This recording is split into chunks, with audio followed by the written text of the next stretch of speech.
শ্রী শ্রী ঠাকুরের মুখে বিবাহ সংস্কার এবং সমাজ ব্যবস্থার কথা শুনেই সুভাষচন্দ্র বসু বললেন, মানুষ তৈরির যে প্রয়োজন আছে তা আমি ভেবে দেখেছি, কিন্তু তাতে যে বিবাহ সংস্কারের আশু প্রয়োজন তা ভেবে দেখিনি। বিবেকানন্দও মানুষ তৈরির কথা বলে গিয়েছেন, কিন্তু কি করে হবে তা তিনি তেমন করে বলে যাননি। আমার মনে হয় তিনি শিক্ষার উপরেই জোর দিয়েছেন। কিন্তু এখন ভেবে দেখছি, ভালো সংস্কার সম্পন্ন শিশু যদি না জন্মায়, শুধু শিক্ষা তাদের বিশেষ কি করতে পারে?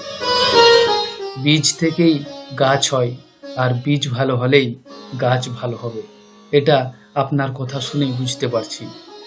আর শিক্ষাও দেওয়া দরকার মানুষের সহজাত সংস্কারকে ভিত্তি করেই, কিন্তু এ তো দীর্ঘ সময় সাপেক্ষ।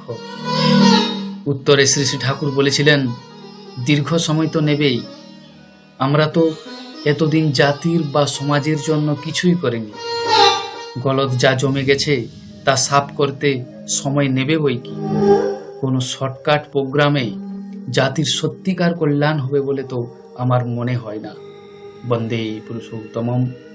জয় গুরু। সকলে ভালো থাকবেন, সুস্থ থাকবেন।